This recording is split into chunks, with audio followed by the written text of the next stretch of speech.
जीवन हमें एक मौका देता है, इसलिए जब भी सही कॉलेज चुनने का समय आए तो सिर्फ मंगलायतन यूनिवर्सिटी आपके बेहतरीन भविष्य और सर्वांगीण विकास के लिए। और इसके ऊपर अगर खामनी को बात तो थी कि खामनी को मार सकते हैं, ट्रम्प भी कह रहा था हमें पता है कहाँ है, मरवा सकते हैं इसे, बट जब ये कह देना कि हमारा वॉर गोल है ये एक अलग बात हो जाती है। ईरान जितने मिसाइल फेंक रहा है उनमें से करीब 90% ध्वस्त हो जा रहे हैं, बट 10% करीब अंदाजन इजराइल में गिर रहे हैं। इजराइल प्रेशर में है और उधर अमेरिका ने भी डिले कर दिया है। ट्रंप ने बोल दिया मैं 2 हफ्ते बाद ही कुछ सोचूंगा। तो इस दौरान अगर इजराइल में और अटैक्स होते रहे और इजराइल को नुकसान होता रहा तो चांस है कि इजराइल पूरी की पूरी कोशिश कर सकता है खामने को मारने की।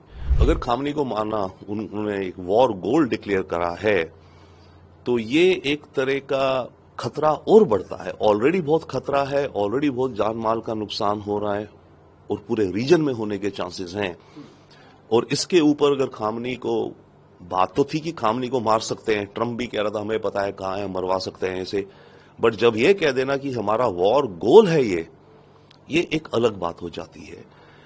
अभी फिलहाल के लिए इजराइल को नुकसान हो रहा है कुछ, जितना इजराइल ने सोचा नहीं था। ईरान के कुछ मिसाइल्स गिर रहे हैं। ईरान जितने मिसाइल फेंक रहा है उनमें से करीब 90% ध्वस्त हो जा रहे हैं, बट 10% करीब अंदाजन इजराइल में गिर रहे हैं।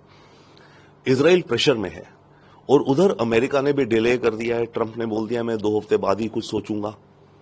तो इस दौरान अगर इजराइल में और अटैक्स होते रहे और इजराइल को नुकसान होता रहा तो चांस है कि इजराइल पूरी की पूरी कोशिश कर सकता है खामने को मारने की। और अगर वो कोशिश करेगा और अगर वो सक्सीड हो गया तो ये जो जंग है ये एक अलग ही लेवल पे और हो जाएगी।